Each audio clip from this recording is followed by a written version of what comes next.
So now let's talk about some special burn scenarios, starting with carbon monoxide or CO poisoning. This happens when carbon monoxide or CO binds to hemoglobin.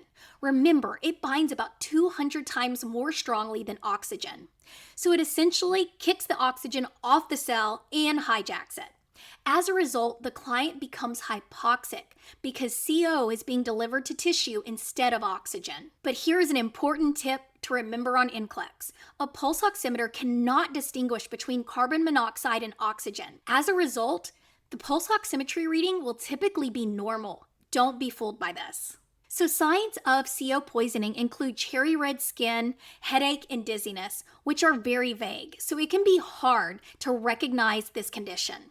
As a result, if any CO poisoning is suspected at all, remember to immediately apply 100% oxygen via face mask, even if the pulse oximetry reading is normal. So now let's talk about electrical burns from electrocution. And these injuries may look small on the outside, but electricity is a lot like gossip. It spreads everywhere inside, causing huge internal damage.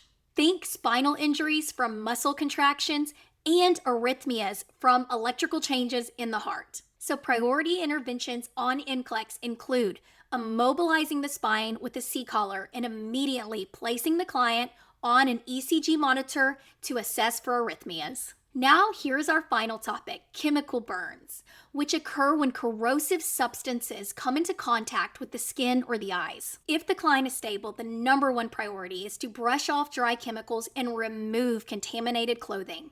Then flush with water, lots of water, to remove all contaminants and stop the damage.